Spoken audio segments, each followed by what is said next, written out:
따라하세요. 마음이 너무 힘들 때, 기대고 싶을 때 하루를 견디는 기도. 시편은 성경 안의 기도서입니다. 150편의 시편 중에서 절반 이상이 탄식과 고통의 기도입니다. 기쁨의 찬양보다 슬픔의 호소가 더 많습니다. 이것이 놀랍습니다. 하나님은 우리의 아픔을 외면하지 않으십니다. 오히려 시편이라는 책 전체를 통해 내 고통을 말해도 된다고 허락하십니다. 더 놀라운 것은 시편 기자들은 완벽한 신앙인이 아니었습니다. 두려워하고 원망하고 절망했습니다. 내가 언제까지 주를 잊어버리시리까? 시편 13편 1절라고 울부짖었습니다. 그런데 하나님은 그 기도를 성경에 남기셨습니다. 이것이 의미하는 바는 명확합니다. 우리의 날 것 그대로의 감정이, 있는 그대로의 고백이 바로 기도가 될 수 있다는 것입니다. 오늘 우리는 시편의 언어를 빌려 하루를 견디는 기도를 배우겠습니다. 2000년 전 다윗이 기도한 그 언어가 오늘 우리의 기도가 됩니다. 세상은 시끄럽습니다. TV는 뉴스를 쏟아내고 휴대폰은 끊임없이 울리고 머릿속에선 걱정이 떠들어댑니다. 어떡하지, 어떡하지, 어떡하지. 한 가지 생각이 또 다른 생각을 부르고 불안이 두려움을 낳고 두려움이 절망으로 번집니다. 그래서 우리는 더 큰 소리로 기도하려고 합니다. 하나님, 제 기도 들으세요. 응답해 주세요. 왜 침묵하십니까? 목이 쉬도록 부르짖습니다. 그런데 이상합니다. 아무 응답이 없는 것 같습니다. 혹시 우리가 잘못 찾고 있는 건 아닐까요? 하나님은 소음 속에 계시지 않습니다. 열왕기상 19장 엘리야가 호렙산 동굴에 있을 때의 이야기를 기억하십니까? 선지자 엘리야는 이세벨 왕비의 위협을 피해 도망쳤습니다. 절망했습니다. 주여, 이제 넉넉하오니 내 생명을 거두시옵소서라고 기도했습니다. 그런 엘리야에게 하나님은 호렙산으로 오라고 하셨습니다. 그리고 거기서 하나님이 지나가셨습니다. 큰 바람이 지나갔습니다. 산을 가르고 바위를 부수는 강한 바람이었습니다. 그러나 바람 가운데 하나님이 계시지 않았습니다. 바람 후에 지진이 일어났습니다. 땅이 흔들리고 갈라졌습니다. 그러나 지진 가운데도 하나님이 계시지 않았습니다. 지진 후에 불이 지나갔습니다. 타오르는 불길이었습니다. 그러나 불 가운데도 하나님이 계시지 않았습니다. 그 후에 세미한 소리가 들렸습니다. 고요한 속삭임이었습니다. 그때 엘리야는 얼굴을 가리고 나왔습니다. 하나님을 만났기 때문입니다. 63세 최순희 집사님이 새벽 5시에 일어나는 이유를 물었더니 이렇게 대답하셨습니다. 그 시간이 제일 조용해요. 아무 소리도 안 들려요. 그래야 시편을 읽을 수 있어요. 집사님은 2년 전 남편의 사업 실패 후 그 시간을 지키기 시작하셨다고 합니다. 처음엔 잠이 안 와서 그냥 앉아 있었답니다. 아무 말도 못했답니다. 그냥 어둠 속에서 시편 책만 펴놓고 눈물만 흘렸답니다. 그런데 한 달쯤 지나니까 이상한 일이 일어났답니다. 시편 기자가 제 마음을 대신 말해주는 것 같았어요. 제가 하고 싶었던 말이 거기 다 있더라고요. 시편 42편 5절. 내 영혼아 내가 어찌하여 낙심하며 어찌하여 내 속에서 불안해하는가라는 구절을 읽을 때였답니다. 아, 다윗도 이랬구나. 나만 이런 게 아니구나. 그 깨달음이 위로가 되었답니다. 오늘 우리도 그 고요 속으로 들어가 보겠습니다. 세상의 소음을 내려놓고 시편의 언어로 하루를 견디는 기도를 배우겠습니다. 시끄러운 곳에서는 하나님의 음성을 들을 수 없습니다. 조용한 곳에서만 세미한 소리를 들을 수 있습니다. 첫 번째, 아침. 주께서 듣고 계십니다. 시편 5편. 아침이 두렵습니다. 눈을 뜨는 순간 또 하루가 시작됩니다. 오늘도 이걸 어떻게 견디지? 침대에서 일어나는 것조차 무겁습니다. 발을 내딛기가 두렵습니다. 68세 박정의 권사님은 매일 아침 같은 구절을 읽으신답니다. 시편 5편 3절입니다. 여호와여 아침에 주께서 나의 소리를 들으시리니 아침에 내가 주께 기도하고 바라리이다. 이 구절에서 들으시리니라는 단어가 중요합니다. 히브리어로 샤마인데 단순히 듣는 것이 아니라 귀 기울여 듣고 응답하신다는 의미입니다. 하나님은 우리의 아침 기도를 듣고 계십니다. 그냥 지나치는 것이 아니라 귀 기울이고 계십니다. 다윗은 이 시편을 언제 썼을까요? 적들에게 둘러싸여 목숨의 위협을 받을 때였습니다. 그럼에도 불구하고 다윗은 아침에 기도했습니다. 왜 아침일까요? 아침은 하루의 시작이기 때문입니다. 하루를 시작하기 전에 먼저 하나님께 나아가는 것입니다. 박정혜 권사님은 이 구절을 읽고 이렇게 기도하신답니다. 하나님, 제 소리를 들어주세요. 오늘 하루도 제가 견딜 수 있게 해주세요. 거창한 기도가 아닙니다. 단순한 고백입니다. 그런데 이 기도를 시작한 후 작은 변화가 생겼답니다. 예전엔 아침에 일어나면 오늘 뭐가 잘못될까 걱정부터 했어요.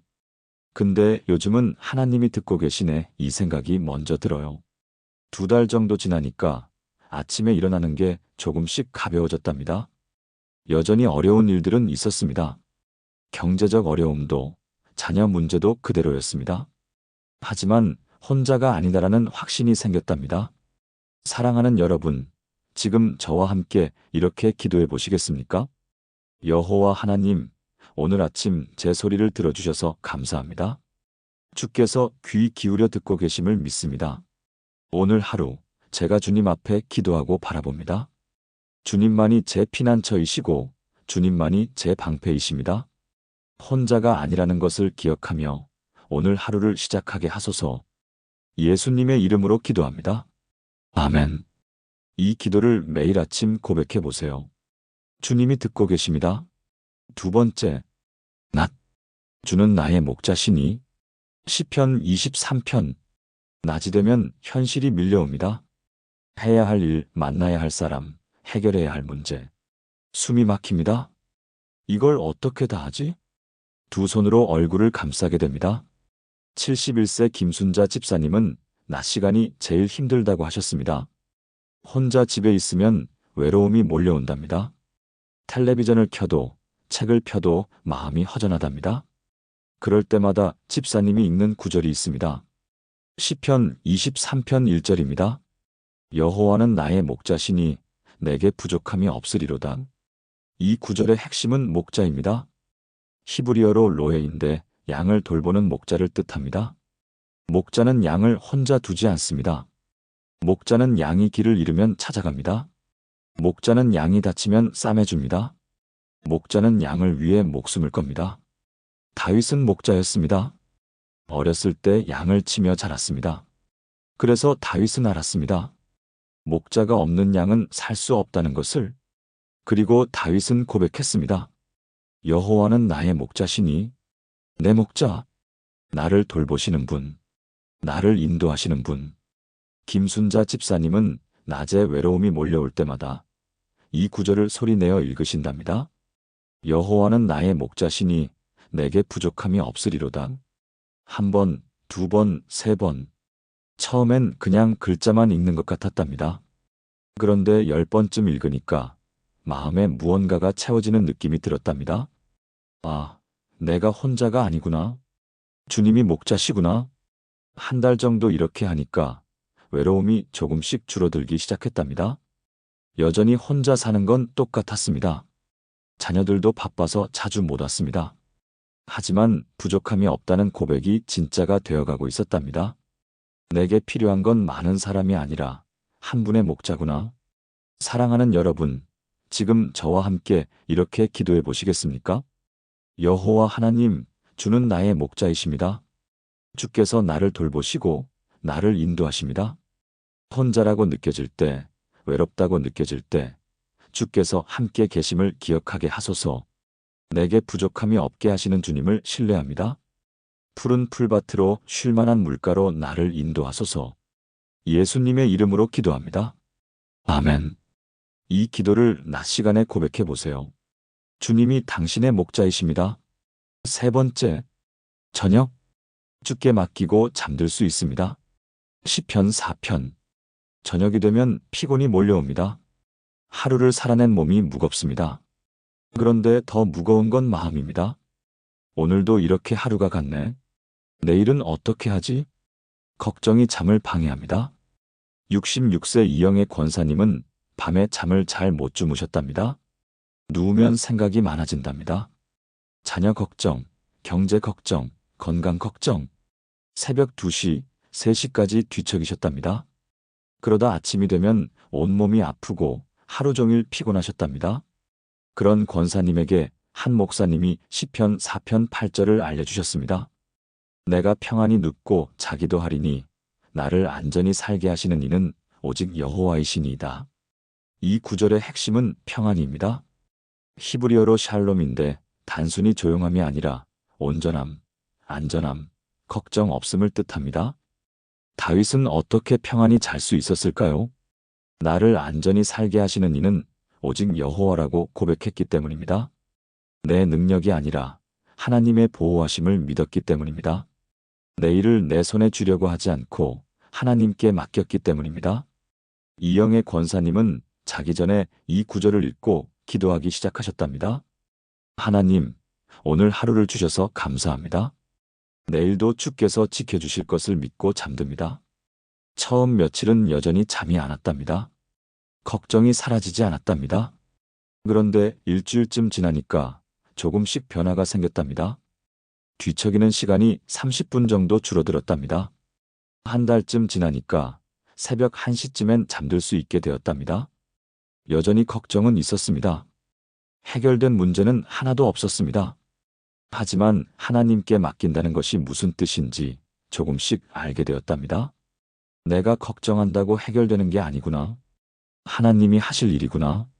사랑하는 여러분, 지금 저와 함께 이렇게 기도해 보시겠습니까? 여호와 하나님, 오늘 하루를 지켜주셔서 감사합니다. 내일 일은 주께 맡기고 오늘은 평안히 쉬게 하소서.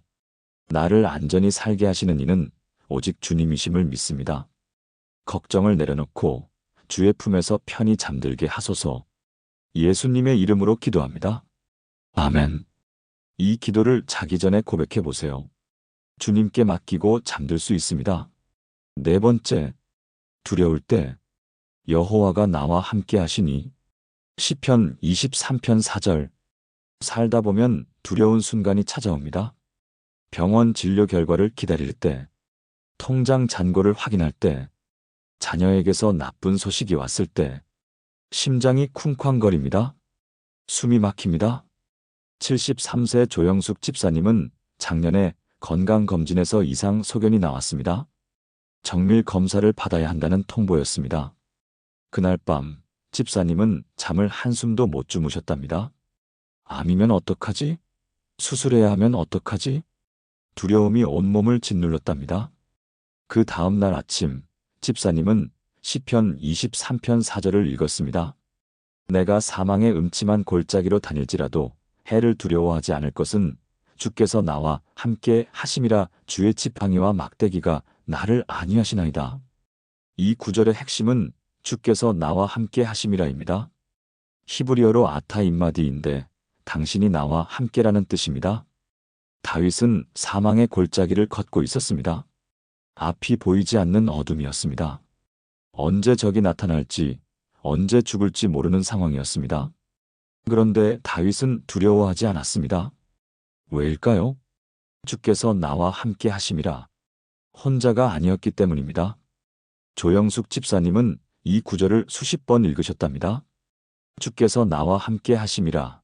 주께서 나와 함께 하심이라. 소리내어 읽고 또 읽었습니다. 그러다가 문득 눈물이 났답니다. 그래, 주님이 함께 계시네. 결과가 어떻든 혼자가 아니네. 일주일 후 정밀 검사를 받으러 가는 날, 여전히 떨렸습니다. 하지만 전처럼 공황 상태는 아니었습니다. 주님이 함께 가시네. 검사 결과는 다행히 큰 문제가 없었습니다. 하지만 집사님은 그날 더 큰 것을 배우셨답니다. 목사님, 결과가 좋아서 감사한 게 아니에요. 그 일주일 동안 주님이 진짜로 함께 계신다는 걸 처음 느꼈어요. 사랑하는 여러분, 지금 저와 함께 이렇게 기도해 보시겠습니까? 여호와 하나님, 제가 사망의 음침한 골짜기로 다닐지라도 해를 두려워하지 않을 것은 주께서 나와 함께 하심이라. 두려울 때, 불안할 때 주님이 함께 계심을 기억하게 하소서. 주의 지팡이와 막대기가 나를 안위하십니다. 혼자가 아닙니다. 주님이 함께 걸으십니다. 예수님의 이름으로 기도합니다. 아멘. 이 기도를 두려울 때 고백해 보세요. 주님이 함께 걸으십니다. 5번째, 원망이 올라올 때, 주여, 언제까지입니까? 시편 13편. 때로는 원망이 올라옵니다. 왜 나만 이렇게 힘들까? 왜 하나님은 응답하지 않으실까? 언제까지 이렇게 살아야 하나? 입 밖으로 내지 못하는 질문들, 기도하기 부끄러운 마음들. 그런데 시편은 놀랍습니다. 시편 13편 1절은 이렇게 시작합니다. 여호와여 어느 때까지니이까 나를 영원히 잊으시나이까 주의 얼굴을 나에게서 어느 때까지 숨기시겠나이까. 다윗이 하나님께 따지고 있습니다. 언제까지입니까? 나를 잊으신 겁니까? 왜 얼굴을 숨기십니까? 이것이 불경스러운 기도일까요? 아닙니다. 하나님은 이 기도를 성경에 남기셨습니다. 왜일까요? 우리도 이렇게 기도해도 된다는 것을 보여주시기 위해서입니다. 69세 한영자 권사님은 몇 년 전에 이 시편을 처음 읽고 울었답니다. 목사님, 저도 매일 이렇게 기도했거든요. 하나님, 언제까지입니까? 근데 이게 죄인 줄 알았어요. 그런데 다윗도 이렇게 기도했다니. 권사님은 아들의 사업 실패 후 몇 년간 그 빚을 갚으며 살고 계셨습니다. 70이 다 되어서도 일을 하셔야 했습니다. 하나님, 언제까지 이렇게 살아야 합니까? 매일 이 질문이 올라왔답니다. 그런데 시편 13편을 읽고 권사님은 깨달았답니다. 아, 하나님께 솔직해도 되는구나.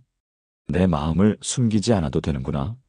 그날 이후 권사님은 기도가 달라졌답니다.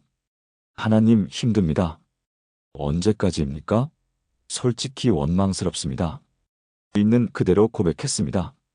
그리고 시편 13편처럼 마지막은 항상 이렇게 끝냈습니다. 그러나 나는 주의 인자하심을 의뢰하였사오니 내 마음은 주의 구원을 기뻐하리이다. 시편 13편 5절. 처음엔 형식적으로 읽었답니다. 하지만 몇 달이 지나니까 이 고백이 진짜가 되어갔답니다. 언제까지인지 모르겠지만 주님을 의뢰한다. 상황은 여전히 어려웠습니다. 빚은 아직 많이 남아 있었습니다. 하지만 마음의 평안이 조금씩 찾아왔답니다. 하나님이 아시네. 때가 되면 끝내주시겠지. 사랑하는 여러분, 지금 저와 함께 이렇게 기도해 보시겠습니까? 여호와 하나님, 어느 때까지입니까? 힘듭니다. 지쳤습니다. 솔직히 원망스럽습니다. 하지만 주님께 이 마음을 솔직히 고백합니다. 숨기지 않습니다. 포장하지 않습니다. 그러나 나는 주의 인자하심을 의뢰합니다. 내 마음은 주의 구원을 기뻐합니다. 예수님의 이름으로 기도합니다. 아멘. 이 기도를 원망이 올라올 때 고백해 보세요. 하나님은 당신의 솔직함을 받으십니다. 6번째, 감사할 것이 없을 때, 그래도 감사합니다. 시편 103편.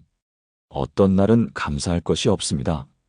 좋은 일이 하나도 없습니다. 오히려 나쁜 일만 계속됩니다. 이럴 때 어떻게 감사해? 감사 기도가 거짓말처럼 느껴집니다. 그런데 시편 103편 1절을 보십시오. 내 영혼아 여호와를 송축하라. 내 속에 있는 것들아 다 그의 거룩한 이름을 송축하라. 다윗은 내 영혼아라고 자기 자신에게 말하고 있습니다. 이것이 중요합니다. 감사는 감정이 아니라 결단입니다. 기분이 좋아서 하는 게 아니라 의지로 하는 것입니다. 다윗은 자기 영혼에게 명령합니다. 여호와를 송축하라. 왜일까요? 다음 구절이 답입니다.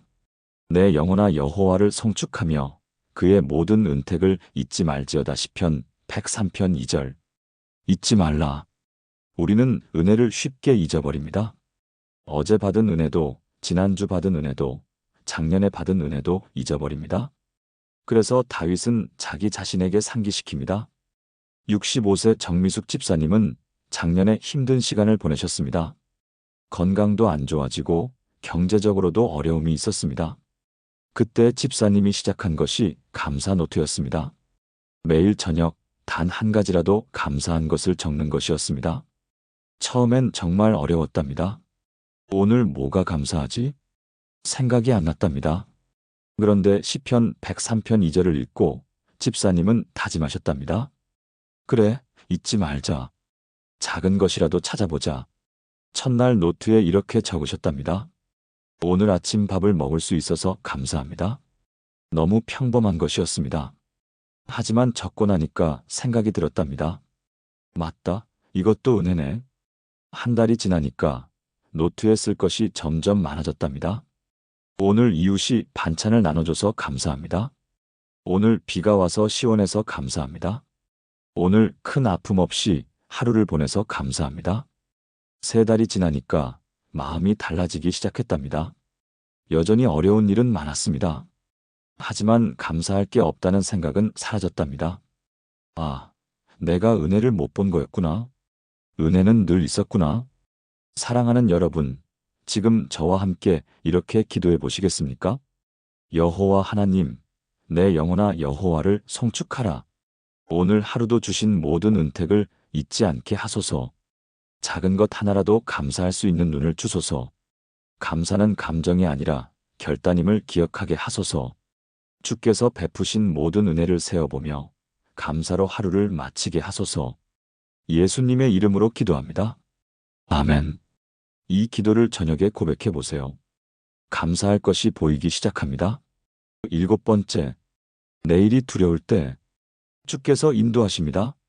시편 32편 8절. 내일이 두렵습니다. 무슨 일이 일어날지 모르기 때문입니다. 잘 될까? 또 어려운 일이 생기면 어떡하지? 미래는 안개 속 같습니다. 앞이 보이지 않습니다. 그런데 시편 32편 8절을 보십시오. 내가 내게 가르쳐 보일 것이라, 내가 갈 길을 가르쳐 보일 것이라, 내가 너를 주목하여 훈계하리로다. 이 구절에서 가르쳐 보일 것이라는 표현이 2번 나옵니다. 히브리어로 야라인데 인도하다, 길을 보여주다는 뜻입니다. 하나님은 우리에게 내일 전체를 보여주시지 않습니다. 하지만 갈 길을 보여주십니다. 한 걸음 한 걸음 오늘 가야 할 길만 보여주십니다. 74세 서정의 권사님은 남편을 떠나보낸 후 앞이 캄캄하셨답니다. 이제 어떻게 살지? 50년을 함께 산 사람이 없으니 모든 게 낯설었습니다. 혼자 밥을 해먹는 것도, 혼자 병원에 가는 것도, 혼자 잠드는 것도 두려웠습니다. 그때 권사님이 붙들었던 구절이 시편 32편 8절이었습니다. 내가 내게 가르쳐 보일 것이라. 권사님은 매일 아침 이렇게 기도하셨답니다. 하나님, 오늘 제가 가야 할 길을 보여주세요. 오늘 하루만 인도해 주세요. 한 달을 넘기지 않았답니다. 오직 오늘만 구했습니다. 신기하게도 하루하루 길이 열렸답니다. 오늘 해야 할 일이 보였고, 오늘 만나야 할 사람이 나타났고, 오늘 필요한 힘이 주어졌답니다. 6개월이 지나니까 권사님은 고백하셨습니다. 목사님, 6개월 전에는 6개월을 어떻게 살지 몰랐어요. 근데 하루하루 살다 보니까 벌써 6개월이 지났어요. 1년이 지난 지금 권사님은 여전히 혼자 사십니다. 여전히 외롭고 여전히 그립습니다. 하지만 두렵지는 않습니다. 내일도 주님이 길을 보여주시겠지. 사랑하는 여러분, 지금 저와 함께 이렇게 기도해 보시겠습니까? 여호와 하나님, 내일이 두렵습니다. 무슨 일이 일어날지 모르겠습니다. 하지만 주께서 내게 가르쳐 보이실 것을 믿습니다. 내가 갈 길을 보여주실 것을 믿습니다. 주께서 나를 주목하여 인도하십니다. 한 걸음씩 하루씩 주님을 따라가겠습니다. 예수님의 이름으로 기도합니다. 아멘. 이 기도를 내일이 두려울 때 고백해 보세요. 주님이 길을 보여주십니다. 지금까지 나눈 7가지 말씀을 하나의 기도로 드리겠습니다. 함께 기도하시겠습니까? 전능하신 하나님 아버지, 오늘 이 시간 주신 시편의 놀라운 약속들을 감사드립니다. 아침에 제 소리를 들으시고 낮에 목자로 함께 하시며 저녁에 평안히 잠들게 하시고 두려울 때 함께 걸으시며 원망할 때도 받아주시고 감사할 것을 보게 하시면 내일의 길을 인도하시는 주님을 찬양합니다. 저는 고백합니다. 주께서 아침에 나의 소리를 들으시니 나는 주께 기도하고 바랍니다. 주는 나의 목자시니 내게 부족함이 없습니다. 내가 사망의 음침한 골짜기로 다닐지라도 주께서 나와 함께 하시니 해를 두려워하지 않습니다.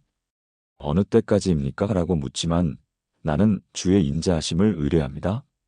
내 영혼아 여호와를 송축하며 그의 모든 은택을 잊지 않습니다. 주께서 내게 가르쳐 보이시니 내가 갈 길을 따라갑니다.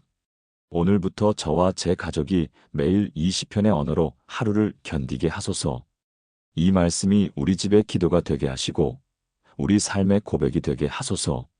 두려움 대신 확신을, 원망 대신 감사를, 절망 대신 소망을 주소서. 우리의 하루하루를 주께서 지켜주시고 인도해 주시며 견디게 해주소서. 이 모든 것이 주님의 약속이심을 믿고 신뢰하며 의지합니다. 살아계신 예수 그리스도의 이름으로 기도합니다.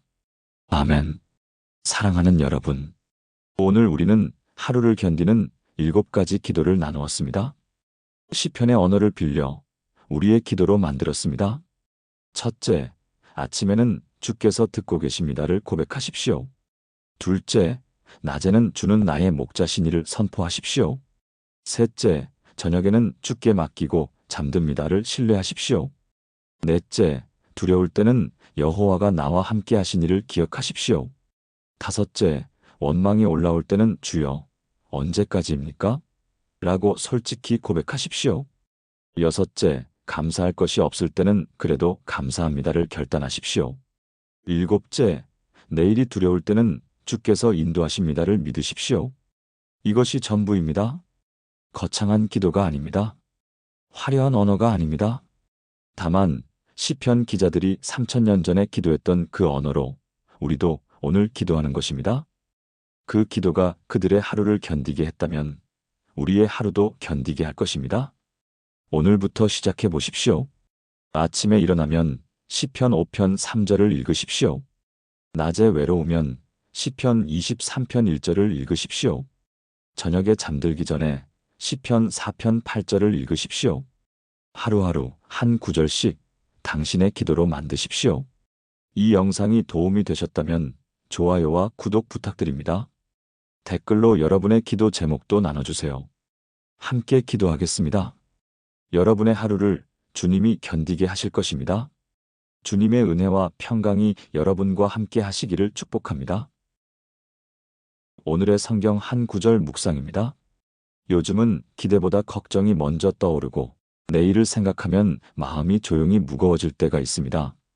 하지만 소망은 상황이 밝아서 생기는 것이 아니라 하나님이 계시기 때문에 놓지 않는 마음에서 시작됩니다. 흔들려도 천천히라도 하나님을 바라보는 그 시선이 우리 안의 소망을 다시 살려냅니다. 오늘 하나님은 로마서 15장 13절을 말씀하십니다. 소망의 하나님이 모든 기쁨과 평강을 믿음 안에서 너희에게 충만하게 하사 성령의 능력으로 소망이 넘치게 하시기를 원하노라. 성경은 소망을 감정이 아니라 하나님이 주시는 힘이라고 말합니다. 내 여건이 변하지 않아도, 내일의 길이 명확하지 않아도 하나님이 우리의 중심에 소망을 채워주실 때 마음은 다시 일어섭니다. 소망은 내가 만드는 것이 아니라 하나님이 넣어주시는 선물입니다.